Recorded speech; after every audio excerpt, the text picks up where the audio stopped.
आज है 21 मई 2026 दिन गुरुवार।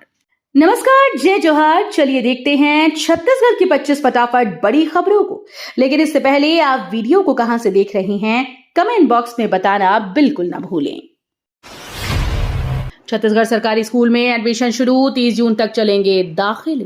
छत्तीसगढ़ के सरकारी स्कूल में नए शैक्षणिक सत्र के लिए दाखिला प्रक्रिया शुरू हो गई है। शिक्षा विभाग के अनुसार 30 जून तक विद्यार्थियों के प्रवेश किए जाएंगे। अभिभावकों और छात्रों से समय पर आवेदन करने की अपील की गई ताकि किसी प्रकार की परेशानी ना हो। विभाग का कहना है कि सभी बच्चों को गुणवत्तापूर्ण शिक्षा उपलब्ध कराना प्राथमिकता है। रायपुर में पेट्रोल डीजल के दाम फिर बढ़े, 4 दिन में दूसरी बार बढ़ोतरी। रायपुर में पेट्रोल और डीजल की कीमतों में एक बार फिर से बढ़ोतरी दर्ज की गई। पिछले 4 दिनों में ये दूसरी बार है जब ईंधन के दाम बढ़े, जिससे आम लोगों की जेब पर असर पड़ रहा है। वाहन चालकों और परिवहन कारोबार से जुड़े लोगों में चिंता बढ़ गई। अंतर्राष्ट्रीय बाजार के उतार चढ़ाव को इसका कारण बताया जा रहा है। लगातार बढ़ती कीमतों के बीच उपभोक्ता राहत की उम्मीद लगाए बैठे हैं। रायपुर स्कूल में समर कैंप का आयोजन, बच्चों को गर्मी की छुट्टियों में मिलेगा प्रशिक्षण। रायपुर के स्कूल में गर्मी की छुट्टियों के दौरान समर कैंप आयोजित किए जाएंगे। शिक्षा विभाग ने इसके लिए आदेश जारी कर दिए हैं। इन कैंपों में बच्चों को खेल, कला, विज्ञान, अन्य रचनात्मक गतिविधियों का प्रशिक्षण दिया जाएगा। इसका उद्देश्य बच्चों के सर्वांगीण विकास को बढ़ावा देना और उनकी प्रतिभा को निखारना है। विभाग का कहना है कि ये पहल छात्रों के लिए सीखने के साथ मनोरंजन का भी अवसर प्रदान करेगी। अंबिकापुर इंजीनियरिंग कॉलेज में MBA सहित 6 नए कोर्स AICTE की मंजूरी मिली। अंबिकापुर स्थित शासकीय इंजीनियरिंग कॉलेज ने शिक्षा के क्षेत्र में बड़ी उपलब्धि हासिल की। संस्थान को AICTE से MBA सहित 6 नए कोर्स शुरू करने को मंजूरी मिल गई। इसके साथ ये राज्य का पहला शासकीय इंजीनियरिंग कॉलेज बन गया जहां इतने नए व्यावसायिक कोर्स शुरू किए जा रहे हैं। इस कदम से छात्रों को रोजगारोन्मुखी शिक्षा और बेहतर करियर के अवसर मिलेंगे। भीषण गर्मी का कहर, अगले 5 दिन लू का अलर्ट, IMD ने जारी किया चेतावनी। भारतीय मौसम विभाग ने अगले 5 दिनों के लिए भीषण गर्मी और लू को लेकर अलर्ट जारी किया है। कई राज्यों में तापमान सामान्य से काफी ऊपर जाने की संभावना जताई गई, जिससे लोगों को स्वास्थ्य संबंधी समस्याओं का सामना करना पड़ सकता है। मौसम विभाग ने दोपहर के समय बाहर निकलने से बचने, पर्याप्त पानी पीने और हल्के कपड़े पहनने की सलाह दी। छत्तीसगढ़ की नई EV नीति, हर 25 किलोमीटर पर चार्जिंग स्टेशन और बैटरी स्वैपिंग सुविधा। छत्तीसगढ़ सरकार ने इलेक्ट्रिक वाहनों को बढ़ावा देने के लिए नई नीति की घोषणा की है। इसके तहत हर 25 किलोमीटर पर EV चार्जिंग स्टेशन स्थापित किए जाएंगे। साथ ही ढाबों और बाजारों में बैटरी स्वैपिंग की सुविधा भी उपलब्ध कराई जाएगी। इस पहल का उद्देश्य ईंधन पर निर्भरता कम करना और पर्यावरण को प्रदूषण से बचाना है। सरकार का मानना है कि इससे ई-मोबिलिटी को बढ़ावा मिलेगा। रायपुर में PNG गैस 20% सस्ती, मोबाइल से होगा स्मार्ट मीटर रिचार्ज। रायपुर के लोगों के लिए बड़ी राहत की खबर है। अब PNG गैस LPG सिलेंडर की तुलना में करीब 20% सस्ती पड़ेगी। नई व्यवस्था के तहत उपभोक्ता अपने गैस मीटर का रिचार्ज सीधे मोबाइल के जरिए कर पाएंगे, जिससे भुगतान की प्रक्रिया आसान और डिजिटल हो जाएगी।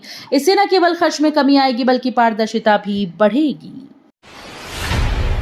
छत्तीसगढ़ में नए शिक्षा सत्र से सरकारी स्कूल की फीस बढ़ने की संभावना। छत्तीसगढ़ में महंगाई के बीच अभिभावकों को एक और झटका लग सकता है। नए शिक्षा सत्र से सरकारी स्कूल की फीस बढ़ने की संभावना जताई जा रही है, जिससे आम परिवारों पर अतिरिक्त आर्थिक बोझ पड़ेगा। शिक्षा विभाग की ओर से इस पर अंतिम निर्णय लिया जाना बाकी है। अभिभावकों में इस खबर को लेकर चिंता बढ़ गई।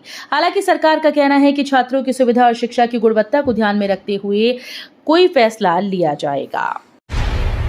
छत्तीसगढ़ हाईकोर्ट का बड़ा एक्शन, 3 शराब फैक्ट्रीज की स्वतंत्र जांच के आदेश।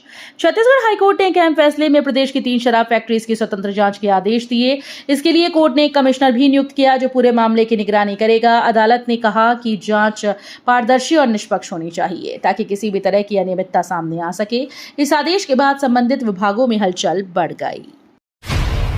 बिलासपुर में भटके बच्चों के लिए स्पेशल काउंसलिंग सेंटर, खाकी सवारेगी भविष्य। बिलासपुर में भटके और संकट में फंसे बच्चों के पुनर्वास के लिए सिविल लाइन थाना परिसर में पहला स्पेशल काउंसलिंग सेंटर बनाया जाएगा।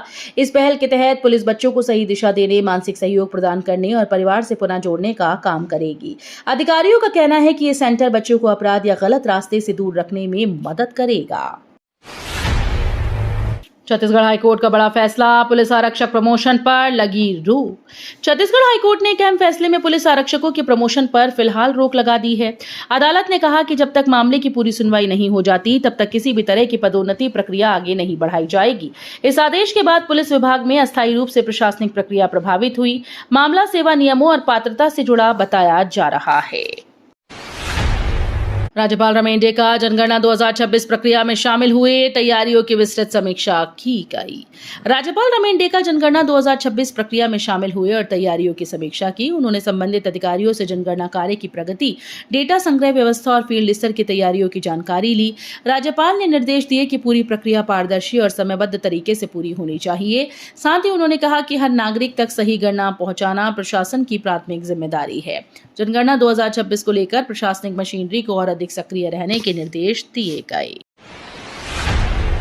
दुर्ग पुलिस को 39 नई हाईटेक गाड़ियां, डायल 112 आपात सेवा हुई मजबूत। दुर्ग पुलिस को 39 नई हाईटेक गाड़ियां मिलने से डायल 112 आपात सेवा को और मजबूती मिली। इन वाहनों के शामिल होने से पुलिस की प्रतिक्रिया क्षमता तेज होगी और आपात स्थितियों में तुरंत सहायता पहुंचाई जा सकेगी। अधिकारियों का कहना है कि आधुनिक तकनीक से लैस ये गाड़ियां कानून व्यवस्था बनाए रखने में मदद करेंगी। इस पहल को जिले में पुलिसिंग व्यवस्था को अपग्रेड करने और आम लोगों की सुरक्षा सुनिश्चित करने की दिशा में अहम कदम माना जा रहा है। छत्तीसगढ़ में 3 जून से सीसीपीएल टी20 का रोमांच, 6 टीम्स होंगी आमने सामने। सीसीपीएल टी20 लीग का आगाज 3 जून से होने जा रहा है, जिससे प्रदेश में क्रिकेट का रोमांच चरम पर होगा। इस टूर्नामेंट में कुल 6 टीम्स हिस्सा लेंगी, जो खिताब के लिए एक दूसरे से भिड़ेंगी। आयोजन से पहले सभी टीम की जर्सी का भी भव्य लॉन्च किया गया है। आयोजकों का कहना है कि इस लीग से स्थानीय खिलाड़ियों को बड़ा मंच मिलेगा और उनकी प्रतिभा को राष्ट्रीय स्तर पर पहचान दिलाने का मौका मिलेगा। बस्तर पर बयानबाजी तेज, भूपेश बघेल का पलटवार, अमित शाह के दावे को बताया गलत। बस्तर को लेकर केंद्रीय गृह मंत्री के बयान पर राजनीतिक घमासान तेज हो गया। पूर्व मुख्यमंत्री भूपेश बघेल ने पलटवार करते हुए इसे झूठ का पुलिंदा बताया। उन्होंने कहा कि क्षेत्र की जमीनी हकीकत कुछ और है और सरकार के दावे वास्तविक स्थिति से मेल नहीं खाते। इस बयान के बाद राजनीतिक आरोप प्रत्यारोप और तेज हो गए। दोनों पक्षों के बीच जबानी जंग से प्रदेश की राजनीति में गर्माहट बढ़ गई। बस्तर में सुरक्षा व्यवस्था को मिली तकनीकी मजबूती, निगरानी सिस्टम हुआ और अधिक आधुनिक। बस्तर में सुरक्षा व्यवस्था को अब तकनीकी रूप से और मजबूत किया जा रहा है। नई निगरानी सिस्टम, डिजिटल ट्रैकिंग और आधुनिक संचार उपकरणों के जरिए सुरक्षा एजेंसीज की क्षमता बढ़ाई गई। इससे संवेदनशील इलाकों में गतिविधियों पर बेहतर नजर रखी जा सकेगी। अधिकारियों का कहना है कि इस तकनीकी अपग्रेड से त्वरित कार्रवाई संभव होगी और कानून व्यवस्था को और अधिक सुदृढ़ बनाया जाएगा। कन्या विवाह योजना में गरीब परिवारों को राहत, बेटियों की शादी में आर्थिक मदद। अरुण साहू ने कहा कि मुख्यमंत्री कन्या विवाह योजना से गरीब परिवारों को बड़ी आर्थिक राहत मिल रही है। इस योजना के तहत सरकार बेटियों की शादी में आने वाले खर्च के बोझ को कम करने का प्रयास कर रही है। उन्होंने बताया कि इसका उद्देश्य जरूरतमंद परिवारों को सम्मानजनक तरीके से विवाह की सुविधा देना है। इससे सामाजिक सुरक्षा मजबूत हो रही है। सियानगुड़ी बनेगी वरिष्ठ नागरिकों का सहारा, मिलेगा सम्मान और बेहतर सुविधाएं। सियानगुड़ी अब वरिष्ठ नागरिकों के लिए एक महत्वपूर्ण केंद्र के रूप में विकसित की जा रही है, जहां बुजुर्गों को सहारा और सम्मान दोनों मिलेगा। यहां स्वास्थ्य सुविधाएं, सामाजिक गतिविधियां और देखभाल की बेहतर व्यवस्था सुनिश्चित की जा रही है। इस पहल का उद्देश्य वृद्धजनों को अकेलेपन से बाहर निकालकर उन्हें सक्रिय जीवन देना है। स्थानीय प्रशासन का मानना है कि ये केंद्र समाज में वरिष्ठ नागरिकों के प्रति संवेदनशीलता और सम्मान को और मजबूत करेगा। सेल में पहले आओ पहले पाओ आधार पर वीआरएस नए नियम जारी। Steel authority of India limited ने अपने कर्मचारियों के लिए स्वैच्छिक सेवानिवृत्ति योजना यानी वीआरएस को लेकर नया नियम जारी कर दिया। कंपनी ने स्पष्ट किया कि ये योजना पहले आओ पहले पाओ के आधार पर लागू होगी। इसका लाभ उन्हीं कर्मचारियों को मिलेगा जो तय समय सीमा के भीतर आवेदन करेंगे और पात्रता मानदंडों को पूरा करेंगे। इस कदम का उद्देश्य संगठनात्मक ढांचे को और अधिक कुशल बनाना बताया जा रहा है। कोरिया में हरे सोने की खरीदी, 29,000 परिवारों को 17.54 करोड़ की राशि। कोरिया जिले में हरे सोने की खरीदी अभियान के तहत 29,000 से अधिक परिवारों को बड़ा लाभ मिलने जा रहा है। इस योजना के अंतर्गत कुल 17.54 करोड़ रुपए की राशि वितरित की जाएगी। स्थानीय लोगों की आर्थिक स्थिति मजबूत करने और वन उपज आधारित आजीविका को बढ़ावा देने के लिए पहल की गई। सरकार का कहना है कि इससे ग्रामीण अर्थव्यवस्था को मजबूती मिलेगी। गरियाबंद में पेट्रोल संकट, युवक ने ट्रैक्टर ट्रॉली में बाइक लादकर किया अनोखा जुगाड़। गरियाबंद में पेट्रोल न मिलने पर एक युवक का अनोखा जुगाड़ सोशल मीडिया पर वायरल हो गया। युवक ने अपनी बाइक को ट्रैक्टर ट्रॉली में लादकर पेट्रोल पंप तक पहुंचने का तरीका अपनाया। इस घटना ने स्थानीय लोगों को भी हैरान कर दिया और मुस्कुराने पर मजबूर। बताया जा रहा है कि इलाके में पेट्रोल की अस्थायी कमी के कारण ये स्थिति बनी। ये वीडियो अब तेजी से इंटरनेट पर चर्चा का विषय बन गया है। बीजापुर के दारेली गांव में 4 दशक बाद प्रशासन की पहुंच, जनगणना पूरी। बीजापुर जिले के दरोली गांव में करीब 4 दशक के बाद प्रशासन की टीम पहुंची और जनगणना की प्रक्रिया पूर्ण कर ली गई। लंबे समय से नक्सल प्रभावित क्षेत्र होने के कारण यह इलाका प्रशासनिक पहुंच से दूर माना जाता था। इस बार सुरक्षा व्यवस्था के बीच अधिकारियों ने गांव में घर घर जाकर जानकारी जुटाई। इस क्षेत्र में विकास और प्रशासनिक उपस्थिति की बड़ी उपलब्धि माना जा रहा है। ऑनलाइन दवा बिक्री के विरोध में 18,000 मेडिकल स्टोर बंद, रायपुर बिलासपुर प्रभावित। रायपुर और बिलासपुर समेत कई शहरों में ऑनलाइन दवा बिक्री के विरोध में 18,000 मेडिकल स्टोर बंद रहे। इस बंद के कारण स्थानीय स्तर पर दवा आपूर्ति पर असर देखा गया। हालांकि स्वास्थ्य मंत्री ने बयान देते हुए कहा कि मरीजों को आवश्यक दवाओं की कोई कमी नहीं होने दी जाएगी और वैकल्पिक व्यवस्था की गई है। प्रशासन ने स्थिति पर नजर रखी हुई है ताकि आपातकालीन सेवाएं बाधित न हों। सेना भर्ती के लिए ऑनलाइन परीक्षा की तारीख घोषित, अभ्यर्थियों में बढ़ा उत्साह। सेना भर्ती प्रक्रिया के तहत ऑनलाइन परीक्षा की तारीख घोषित कर दी गई, जिससे अभ्यर्थियों में उत्साह बढ़ गया। उम्मीदवार अब अपनी तैयारी को अंतिम रूप देने में जुट गए। परीक्षा में शामिल होने वाले अभ्यर्थियों को एडमिट कार्ड और जरूरी निर्देश समय पर जारी किए जाएंगे। प्रशासन ने यह साफ किया कि पूरी परीक्षा प्रक्रिया पारदर्शी और तकनीकी रूप से सुरक्षित होगी।